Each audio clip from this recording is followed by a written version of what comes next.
Hello everyone, আসসালামু আলাইকুম। আপনারা সবাই কেমন আছেন? আই হোপ আপনারা সবাই ভালো আছেন। আমি আজকে আপনাদের মাঝে তুলে ধরবো জাম্বুরা মাখা। জাম্বুরা মাখাতে লাগবে তেঁতুল, মরিচ, কাঁচামরিচ এবং লবণ ও চিনি। প্রথমে একটা জাম্বুরা নিয়ে নিব। জাম্বুরাটা নেওয়ার পর এর গায়ে থেকে আমরা খোসা ছাড়িয়ে নিব। জাম্বুরা গায়ে থেকে খোসা ছাড়ানোর পর খুব সাবধানতা অবলম্বন করে সাদা অংশ থেকে আমরা জাম্বুরা কোয়াগুলো আলাদা করে নিব। জাম্বুরা কুয়াটা আলাদা করে নিব। খুব খেয়াল রাখতে হবে যাতে সাদা অংশটা জাম্বুরা কুয়ার মাঝে লেগে না থাকে। সাধারণত কম বেশি অনেকেই পারে জাম্বুরা ভর্তা বানাতে। অধিকাংশ মানুষ বলে যে জাম্বুরা ভর্তা খেতে নাকি তেতো লাগে।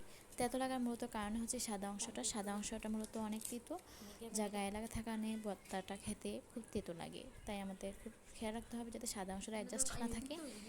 দেন এই হলো জাম্বুরা। জাম্বুরার মধ্যে প্রথমে দিয়ে দিব আমরা কাঁচামরিচ। যে জাল খেতে পছন্দ করেন সে একটু মরিচের সংখ্যা বাড়িয়ে দিবেন, আর যে কম জাল খেতে পছন্দ সে মরিচটা একটু কমিয়ে দিবেন। কাঁচামরিচের পরে অ্যাড করে দেবো আমরা শুকনো মরিচের গুঁড়ো, যা আগে থেকে আমরা ব্লেন্ড করে রেখেছিলাম। এর মধ্যে দিয়ে দিব সামান্য পরিমাণে লবণ এবং অ্যাড করব চিনি এবং অ্যাড করে দিব আগে থেকে ভিজানো রাখা তেঁতুল।